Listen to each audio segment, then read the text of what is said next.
herzlich willkommen hier zu einem, wie ich finde, sehr spannenden Thema rund um das ganze Thema Kundenarchitektur. Ich werde den Workshop auf Englisch halten, wegen doch zum großen Teil auch internationalem Publikum. Ich freue mich, dass das so viel Interesse zeigt und so viele Leute heute hier sind. So we'll have a talk today about exciting times really in direct marketing and how the different platforms that have been released over the last years can really collaborate in the sense giving the data foundation for a seamless omni-channel customer experience. That's what the talk will be about today. So what is this platform jungle that we describe? And if you look at the slides that probably everyone here knows that Chief Marketing Tech blog is publishing actually every year, you see how the number of applications that are out there to help improve clients to better manage their customers is increasing dramatically.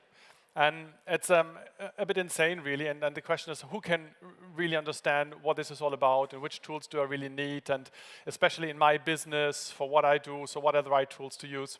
And I'm trying to elaborate a bit on that, coming from a data perspective, because what we believe is marketing today is not so much about creativity. That's important as always, but it's also very much about data and analytics these times. It's become very technical at a point, and the question is, how do I orchestrate all these applications that are out there to facilitate the marketeer's life in a way. So what is the agenda for today? First of all, I'd like to introduce myself and b.telligent. Since we're not the classical DMEXCO company, I will give a few words on what b.telligent does and why I think it's very relevant that we're here at DMEXCO. Then what are the key challenges in today's marketing, and why do we believe that actually CDPs can solve and overcome these problems as a new category in direct marketing and customer engagement. And then also I want to spend a few words on consent management, which is a topic that probably not everyone has encountered yet, but due to the GDPR, in 2018, the introduction of GDPR has made it important for that tool category to arise, and I'll see how all this works together.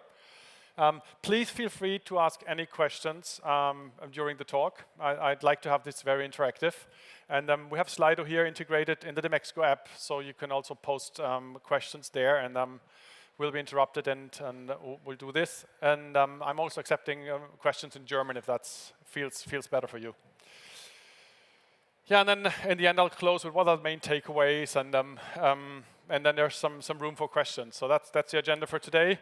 So who am I? I'm one of the founders and managing directors of b.telligent.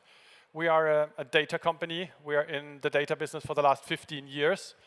So some people think that big data and data has become a topic since 3 or 4 years. Maybe no, it's not. It has always been a topic, but it has dramatically increased. The importance has dramatically increased over the years. I think now really every industry has understood that it's important to understand your data, to manage your data, to clean your data and use the data to enhance business. And if you're not doing this, you're not competitive anymore. If you look at the big brands in the States, if you look at Facebook and Google and Amazon and all these, they live from that they are a tech company that uses data to an extensive way and a very professional way.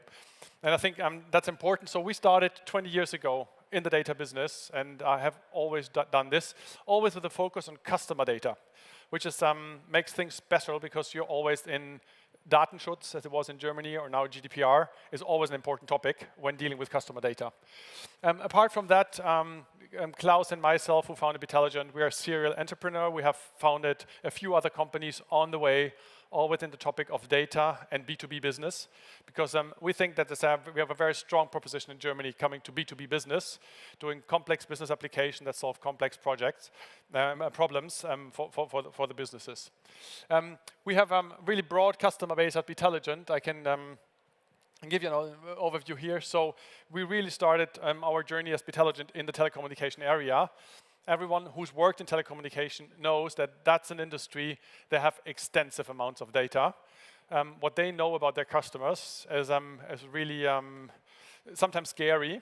But they have also in early years, that's 10, 15 years ago, used that data to do smart marketing, to calculate the customer lifetime value of their customers, to do very targeted campaigns on multi-channel, to analytically derive who do they want to win back, who do they want to prolong, how do they want to serve the people in the call center.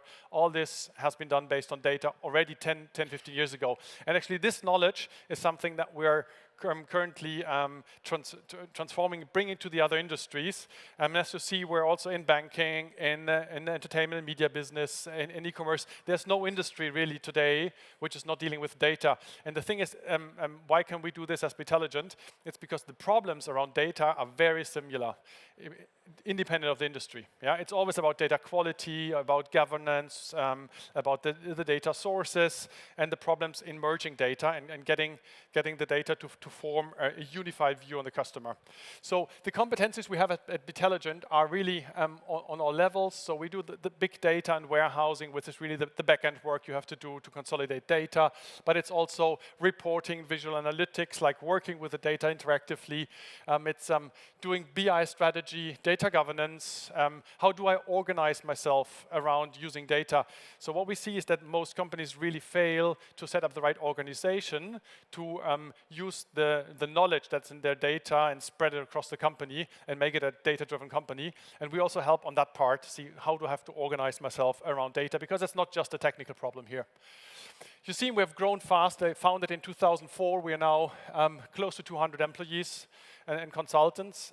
Our mission at b.telligent is to enable our customers to become data-driven. We want our customers to understand the value of data and use that extensively. So this is our mission. So we come to help and to leave again and enable our customers. That's our mission. And we usually start by what we call the check, is coming in, looking where you are, what's the maturity of your data landscape, helping you develop the paths to become more mature and more sophisticated in how you use data, and then help you in doing those projects associated with that. So why is that important for marketing? And how can we use this data skills in doing smart marketing today? So first of all, you have to start with what's the business value behind it. What are the main problems in marketing? And I think they haven't really changed over the last years. It's still the one addressing all types of customers. So you all know, usually if you talk customers, you think about the addressable customers. These are those customers, you have an email address, you have a phone number, you have a postal address, you know who you're talking to, you have a name, you have a birth date. Yeah, this is what usually you refer to as customer. But there are other customers out there, or potential customers. Such a customer could also be on your website and you don't identify him, and then it's an unknown customer. Yeah? And you can't personalize if you don't identify someone. If you don't know that's me, and I'm your existing customer, you can't do any personalization on the website, which might be bad news. For example, in telco, if I'm existing customer and I see all the new customer offerings, I might become distracted and maybe end the contract. So there are different maturity levels of know-how you have. Like the unknown customer would say it's no recognition possible. You only have this session details available, which can help you do personalization. And this is why GDPR is usually not a topic.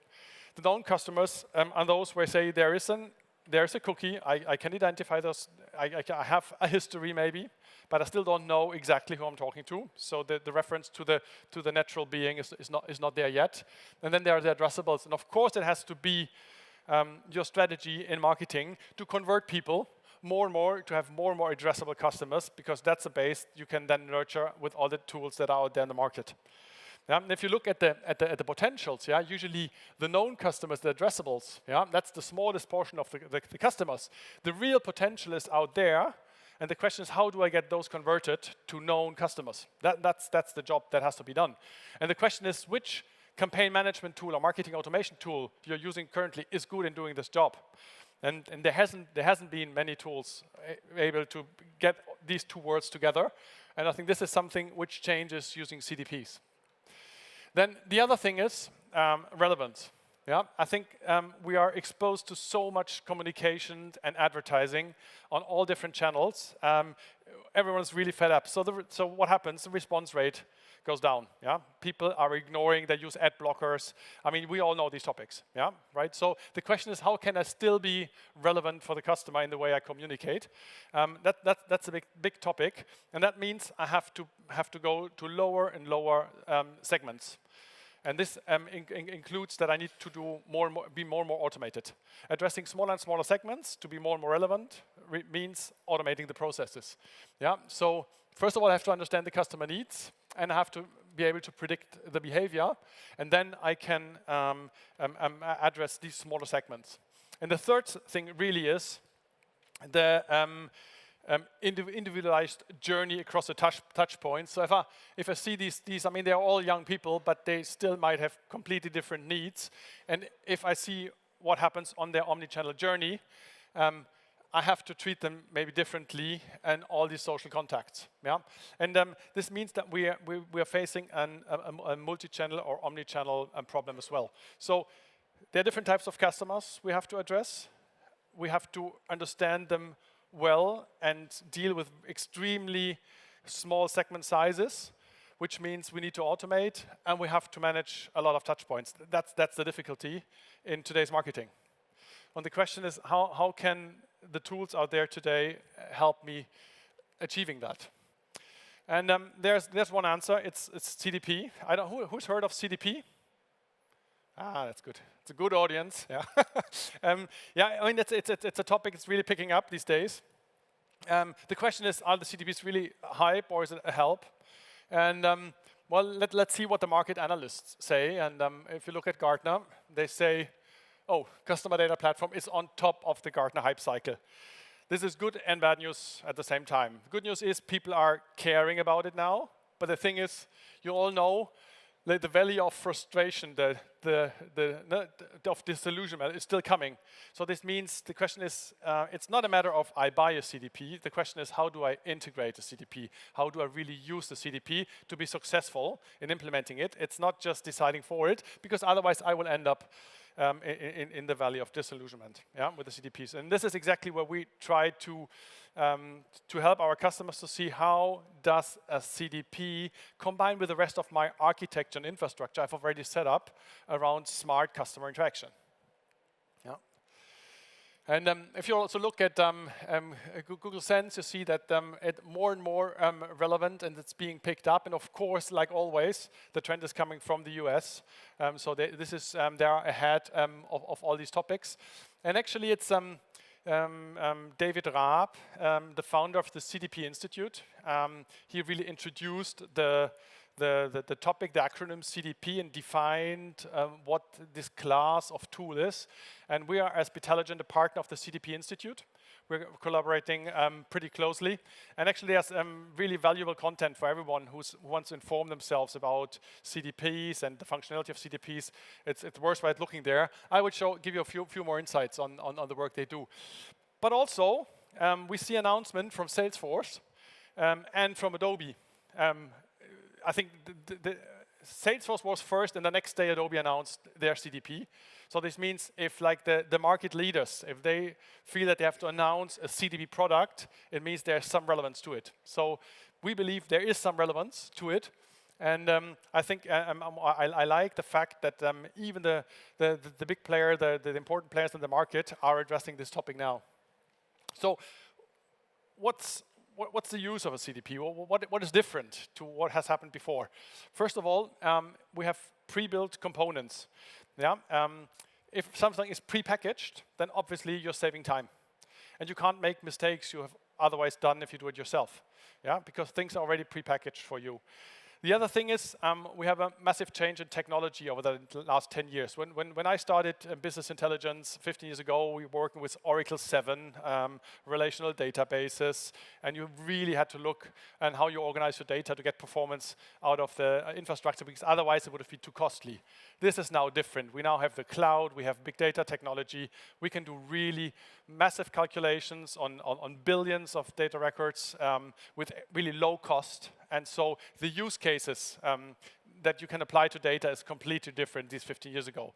And I think this technology is widely being used also in the back end of CDPs. So they have a completely different technology setup, yeah, which also enables you. And then the next thing is they have been designed to do one thing well. And I think this follows a general architecture discussion everyone has around, I would not call it microservice architecture, but it's better to have a tool who does one job especially good and then leave the other problems to other tools. And it's becoming more and more around how to orchestrate different tools with each other and how to connect them. And even connecting the tools becomes more and more simplified because there are standard APIs you can use, and there are already vendors out there who help you connect these APIs and getting all the mashup done much more easy than maybe 5 or 10 years ago.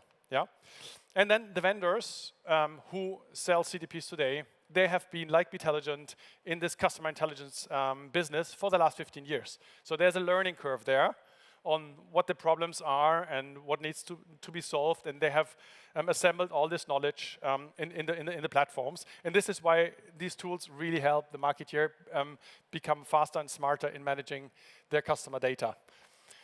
So if you look under the hood, yeah, of course, this looks a bit complex, but it's not. It's really standard procedure. It's like we've built the architectures the last 15 years. You have what we call an abstraction layer. So you source the data from the different data sources. And I mean, we have customers who have over 50 sources on the other side, yeah, where you have to merge the data. In the context of the CDP, obviously, only data sources are relevant which have some aspect of the customer journey. Yeah, you don't need financial data at that point in the CDP, but everything which is around the customer, how he interacts with the customer service, how he interacts with your website, with your app, in social media, what he buys in the shop, all this is data which should belong into the extraction layer. And then there is a processing piece, which is sometimes comes with the CDP, sometimes doesn't come with the CDP, sometimes comes very sophisticated, sometimes rather low, which helps you do the mapping and getting the different sources connected and stitched together to form a standard persistence layer where you have your customer base stored in the CDP. And then really happens the decisioning. Yeah, so what are my segments, my target groups, and how do I want to, which segments do I want to address in which way, and then have the connectivity out to the different channels. And also here on the connectivity side, all to outward channels, I have standard adapters. So there's an adapter for sending bulk email with, I don't know, MailChimp or Inksmail or what the EMARS is or what the tools are out there in the market. But they're also standard interfaces to your DMP or to your web analytics system, yeah, helping you to connect things much faster in the future. Yeah, the funny thing is, it looks here if there's a data flow only in one direction. That's actually not true, especially for the digital channels like website and mobile. It's actually a two-way communication because another interesting thing the CDPs can handle is real time. We have always been struggling in doing real time, but if you're in the digital business, real time is very important. I always say there's a tactical decision to your marketing communication and a strategic. The strategic is based on the history of the customer, which is maybe 2 years, 7 years, 8 years long, which is something you have in your data store.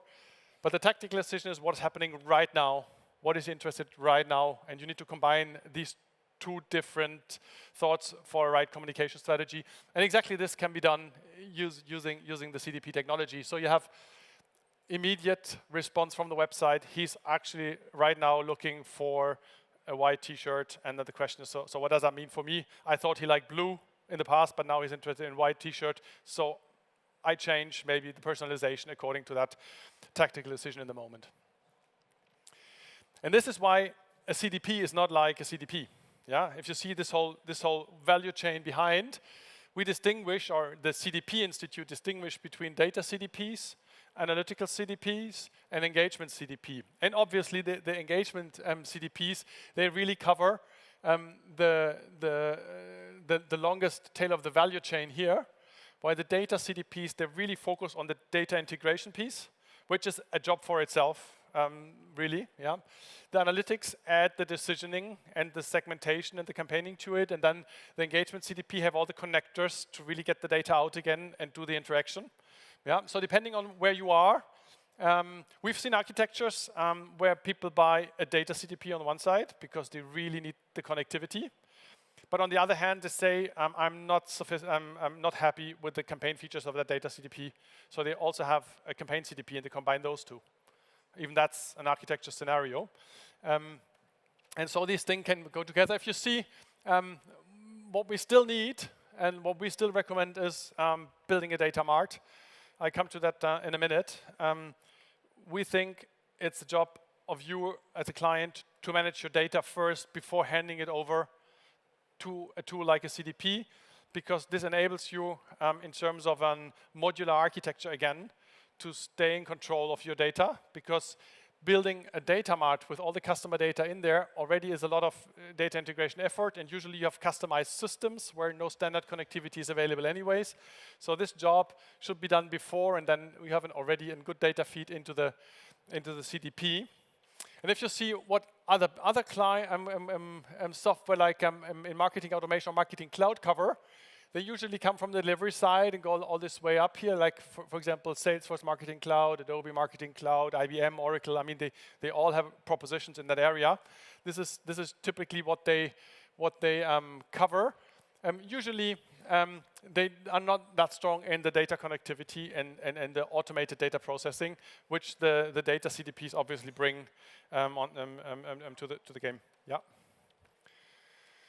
Okay, we have questions here. Yeah, what would the data privacy officer say about data combination through different sources? That's a very difficult one. He probably wouldn't like it. Yeah, but the question is, what can I do about it? Yeah, because I think it's it's not black or white. It's the question on what am I allowed to do, and obviously, everything I show here has to be compliant with GDPR rules. So the question is, how do I do the design around that? And what seems to be best practice at the moment is to really separate PII, which is personal identifiable information, from the rest. So at any point, if the customer comes and says, please delete all my data, you just delete the PII part or anonymize the PII part and the rest stays. And this is the most simple way of propagating this through such an architecture.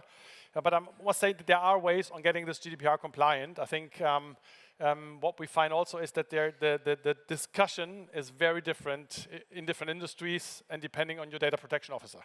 Yeah, so we've seen all aspects there. There are data protection officers say we don't even go to the cloud, and there's someone who are more open. And there's a really, you have to discuss this step by step.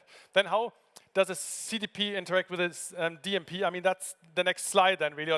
We're coming to that. Maybe we'll postpone that. Yeah, that's a good question. What's the difference between a data warehouse and a CDP? Usually, that's the use cases. You build a data warehouse for all your data. That's not only your customer data, but maybe also financial data. And you use the data warehouse to maybe serve your campaign management infrastructure, but also do reporting, do analytics, and maybe to support other operational processes which don't even have to do with your customer, maybe logistics or network planning or procurement or HR or others. So it depends really on the functionality in your data warehouse. I believe a data warehouse is still a component relevant because it combines a lot of very industry-specific and company-specific business logic in accumulating data for all these other business cases. It's not that relevant anymore for the CDP, especially not for the lightweight connections, like your Google Analytics connector. Usually, I mean, who has Google Analytics consolidated in their warehouse? Yeah. Very few people. Why? Because it's massive amounts of data, it's really expensive, and actually the information density is really low. So usually, if you want to have web data or digital marketing data, including your warehouse, you have to think of, okay, what is the information I really need in the warehouse? And you condense the information to that, and you just feed some of the aspects to the warehouse. But for the CDP, it's very relevant because it includes real-time interaction. Yeah, we come to that when we see the architecture. So I hope that answers the question, and I think in two or three slides. Yeah. There are different, as I said, these different classifications of CDP vendors. I mean, these are a few CDPs we have looked into as b.telligent in more detail, and where we have partnerships already. So I don't know who is following our blog on this topic, but we really spend a lot of time investigating these new technologies. We make one-day workshops with the vendors, look into the technology, see how mature they are, where we see the strengths of the, and we're posting that regularly. So if that's interesting for you, look at our blog. So we're posting more and more around these tools, because there's a huge list of CDPs. Yeah. And also, see on the top are the different CDP vendors, and these are the functionality. This is one slide from the CDP Institute. You don't have to make a photograph. You just go to the website and download it from there. It's all in there, and the list is, it's extended every day. Yeah, so they have every now and then another vendor is listed, and every now and then even the functionality and the functionality coverage is updated by the CDP Institute. So if you want to orient yourself a bit around what is probably the product matching the best, you can have a first look here. But usually other aspects, especially in Germany, are important, like where are they hosting my data? How do I get German-speaking support? At which opening hours I get support, how is their footprint maybe in Europe, or in questions like that usually are as important as the functionality aspects. And this is why we are really looking into those players who are addressing the German market, who have a small footprint in the German market already, because this is still new technology. You can't expect to have 25 reference clients in Germany yet, because that's a product to come. This is a new piece of infrastructure. So, do these fix all the problems? As now we come back to the data warehouse discussion. Now they don't. They fix a lot of the problems already. Yeah, but still, if you look, what is the main challenge all our customers are facing? And I mean, we have a customer base of around 200 customers at b.telligent, and I can say, data integration and data management is still one of the most time-consuming and processes we have, and it's slowing down nearly every project. Because even though data sources get standardized more and more and more, the use of the data sources is pretty individual, and this is why you always have to implement individual logic. Yeah. So yeah, this still stays a problem. So that depending on how close to the standard you're using tools. Of course, obviously, the closer you stay to the standards, the easier the data integration will be. If you look, what is the content of such a consent data mart, consumer data mart, you see you need the identifiers, you need the master data, obviously. You have the consent. Yeah, you have all the interaction data, the transaction data, social demographics that you might buy. So this is what we say when we say building a data mart. And to that extent, this is not fully supported yet by CDPs. This is why it could still make sense to have your data mart separately from your CDP and feed your CDP from there. Yes, you are not using the connectivity features of the CDP towards your data sources then extensively, but on the other hand, you have separated the architectures and the concerns. You have the data integration piece done at one side, and then you have the interaction piece on the other side, which I recommend is a good architecture. And this is actually what I was referring to. How does CDP and DMP then interact? Yeah. So we see, and if you look, for example, CrossEngage is one of the players in the market for the CDPs. They are feeding the DMP, because the DMP then is usually, in most cases I've seen, DMPs are used to do the off-portal personalization and targeting. So whatever happens outside of your world, this is where the DMP comes into place. But if you do personalization on your website, on your app, in your newsletter, this is usually where the CDP is in play, and where you want the combination of pseudonym data, so cookie-based aspects, and maybe addressable customers. If you remember my very first slide. And the good thing about the CDP is they can handle both types of these clients, while the DMP mostly handles pseudonym data. Usually the key, the customer key, is the cookie, if you're talking DMPs. Yeah, while for the CDP, it can be an email address as well, or an address, or a telephone number, or whatever the interaction is. So that's the main difference, actually, between these two categories. and also the integration to the demand side and server side platforms. If it comes to advertising, this is where DMP usually brings different interfaces.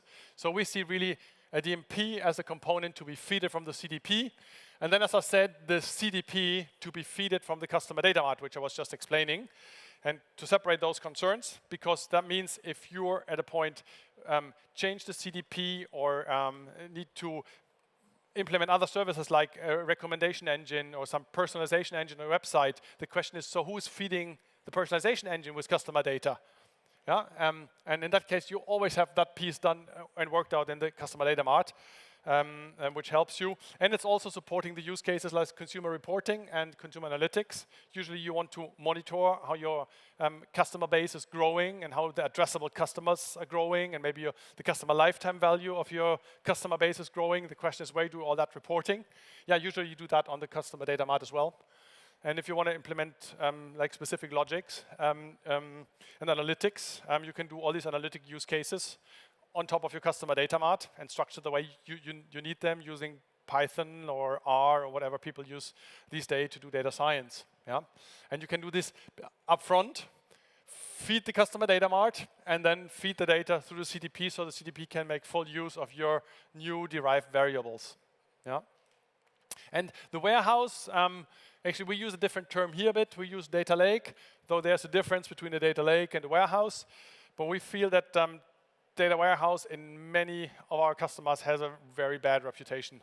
It's slow, it's wrong, it's not all data is in there, and all this. So we feel that more and more projects avoid the name data warehouse, though I think a platform consolidating all data sources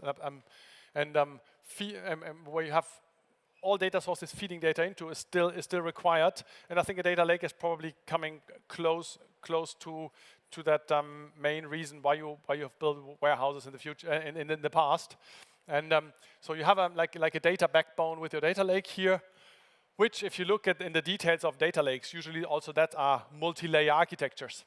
Yeah, I've seen only a few data lakes which don't have a multi-layer structure. Yeah, so, and if you see, okay, what is the difference between a data lake with a multi-layer structure then and the data warehouse? Yeah, it could be the artificial keys you introduce, the versioning. It depends. So I've seen data lakes that look more like a data warehouse and vice versa. So depending on your use case, you can have this rather lean, or you have to have it a bit more complex. But we always encourage to have a multi-layer architecture, because the data lake is abstracting from your sources and saving the whole rest of the architecture, really decoupling it. The customer data mart usually is a lot of work to do, and you want to do it in a specific tool that you might be exchanging in a few years. So you keep this work outside in an extra component, the data mart, and you have a basis for different use cases like analytics and reporting. And then you put the CDP on top to do the smart interaction and make use of all the interfaces the CDP brings towards your services, which you have. And I mean, if you go through DMEXCO, it's all about A/B testing and RECO and personalization. And these are all the tools that help you design a smart customer engagement on your digital touchpoints. And they all need data and they all provide data. And the question is, how do they interact with the CDP? And this is where these bidirectional interfaces really come in handy to have a central intelligence talk with all these tools and get the feedback and optimize your communication processes.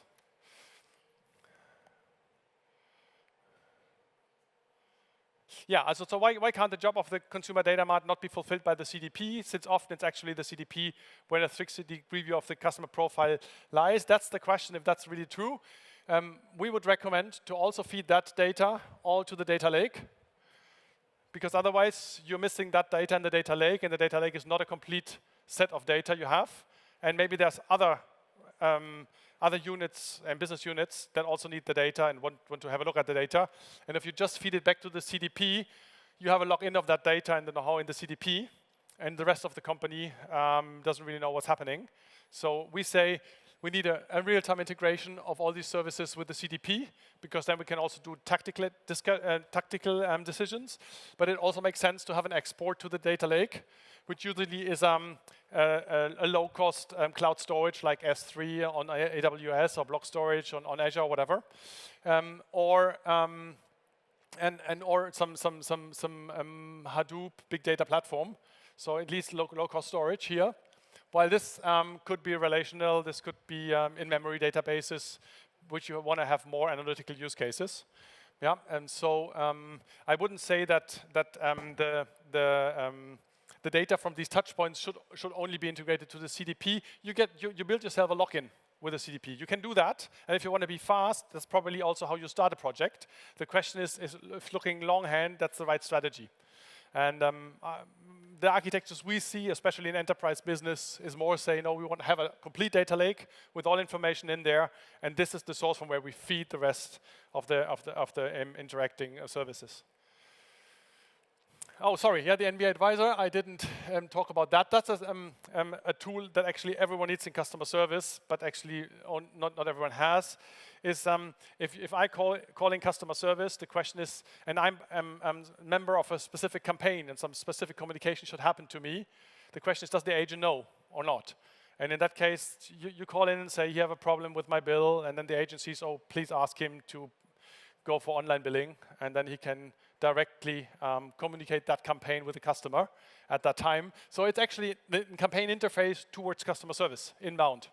Yeah, and it's a very, very, very effective channel. You have 2 digital response rates. We have response rates between really 10 to 30, 40%. If you have good agents and they're smart in explaining the campaign, you get really good return rates here. Yes, it's an expensive channel, but also a very effective channel. And especially in telco, that's used extensively.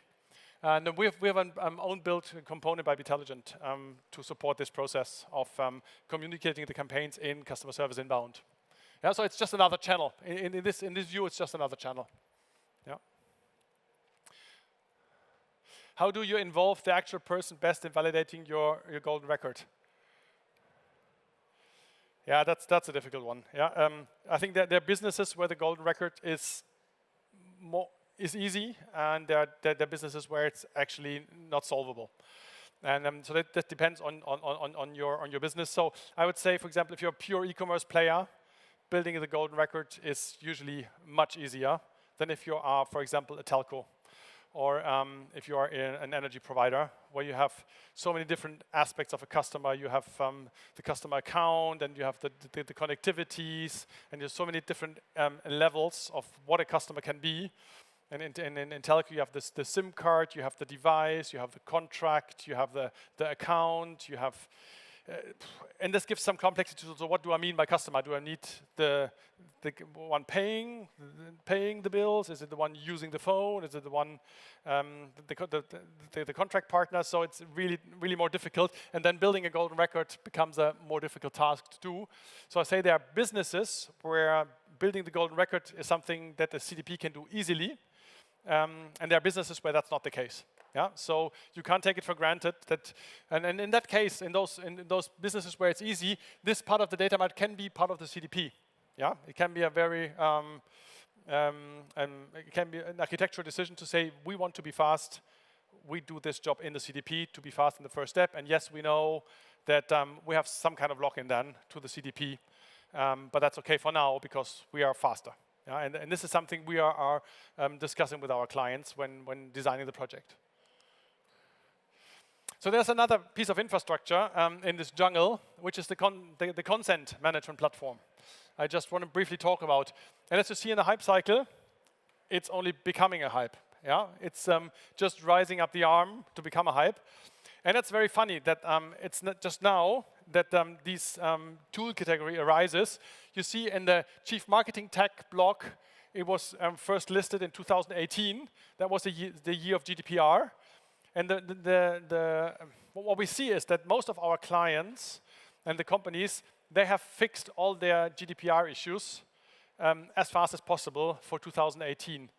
But now, a few years later, they think, okay, that was the quick fix.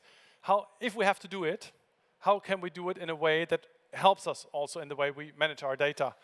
What is a more sophisticated way of solving that problem? And this is, I think, where the CMP comes in.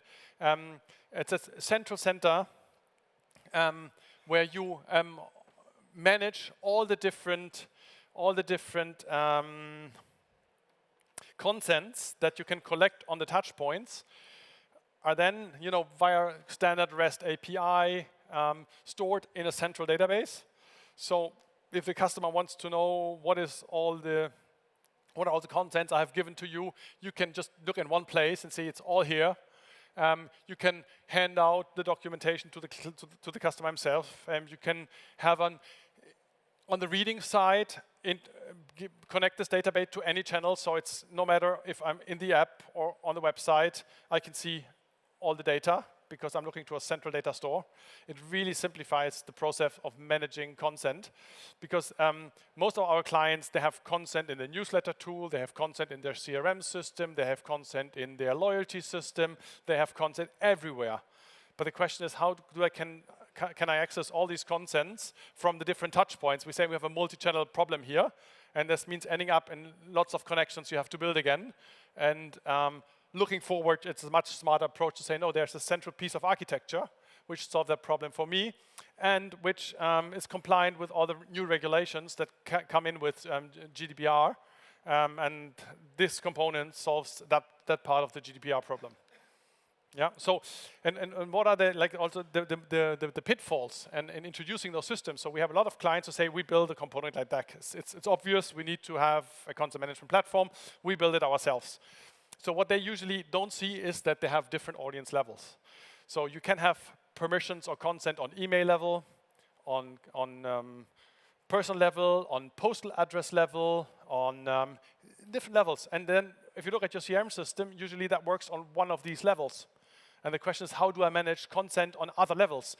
Maybe you have consent even on app level. So I download an app, and you ask me if you can track me on the app. So the question is, I'm not customer yet. I'm not registered. So the question is, where do you store that content? It's a consent on device level. Yeah, so you need to have a piece of architecture that is flexible around these different audience levels and can store consent on different audience levels. And there is no system in your system stack usually which is capable of doing that. So this is the main pitfall. Then also you have the combination of real-time and mass data export. So on the one hand, this component is connected to all your channels. This means it's 24/7. Because it's a central piece of architecture. If it's not there, all your channels don't know about consent. They can't collect consent. They can't provide consent. It's a critical piece of infrastructure. On the other hand, you want to do campaign management and maybe analysis on it. So you need a mass data export. So you want to export massive amounts of data. So you need a piece of infrastructure who does both of that at the same time. Obviously, it has to be GDPR compliant and maybe certified. Yeah, which is also what most of the in-house solutions fail to do. Yeah, you need to provide the documentation the customer needs, and you need to do provide the omnichannel integration. And this is really what we see. It's not that easy as you might think in the first step in doing this, building it yourself. So we've done a lot of consulting projects around consent management, and actually going through the process of the project, our clients realize what the complexity is around the topic, and then usually end up saying, yeah, no, we don't build it ourselves. We rather go for a standard tool doing it, because someone already solved that problem for me. Yeah, I don't have to care with it. I can buy it. I can outsource that problem. And again, there are different categories of tools out there. So there are tools who are what we say universal consent management, which means that is cookie consent as well as any other types of consent. Why there's just or more cookie consent, and then there are providers within the EU and with outside the EU.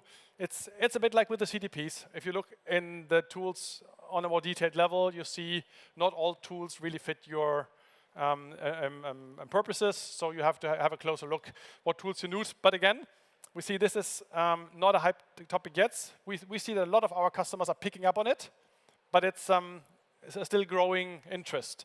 Yeah, so I think maybe in a year or two we will talk more about how CDPs can help you manage customer consent. So, and where's the CMP in the architecture? Yeah, it's actually I put it here, though that's not 100% correct. It's a piece of infrastructure connected to all touch points, definitely. It's obviously a data source for your data lake.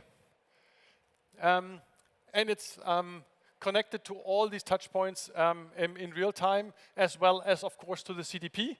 Because if you deny maybe the way to track data or to be contacted via email, the CDP has to know immediately and will stop sending you emails. You need to have a real-time interaction there. Yeah. So this is where the CDP, the CMP really ends up in the architecture. And I hope I can get a bit of clarity and a structure to these different components. And I still believe you need your data mart, you need the CDP, but you need these other components. And the main takeaways, maybe coming to that, is yes, I think CDPs are the next level in marketing, marketing automation. And I personally have been waiting for this tool category for really the last 10 years. We have lots of customer projects where we have built CDP features manually, because there was no standard tool out there doing that. Yeah, but now there's a tool category for exactly that. The good thing is they combine known and unknown customers in one database. Yeah, so, sorry. Yes, you still need a dedicated customer data mart. We strongly recommend that, except if your business is that easy that the CDP can well do the job. Yeah, so there are some exceptions to that.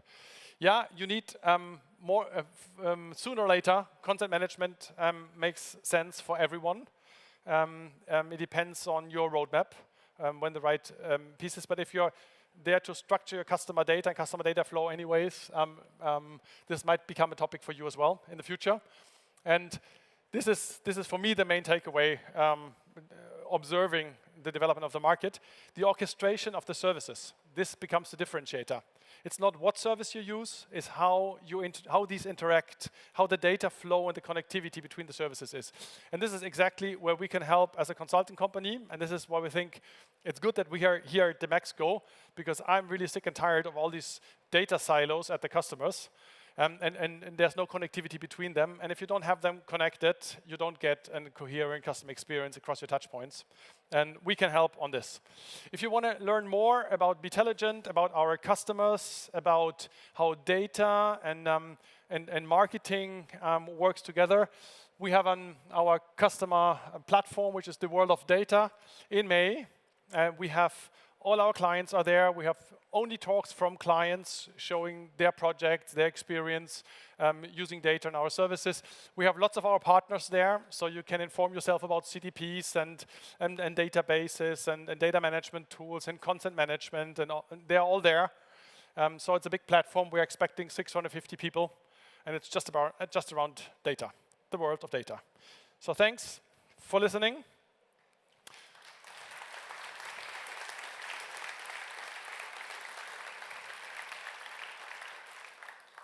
Are there any more questions? Yeah. For implementing the CDP as in a project, well, there are differences depending on the complexity of your business. You can do it in 30 days. You can do it in a 300, 500-day project. What?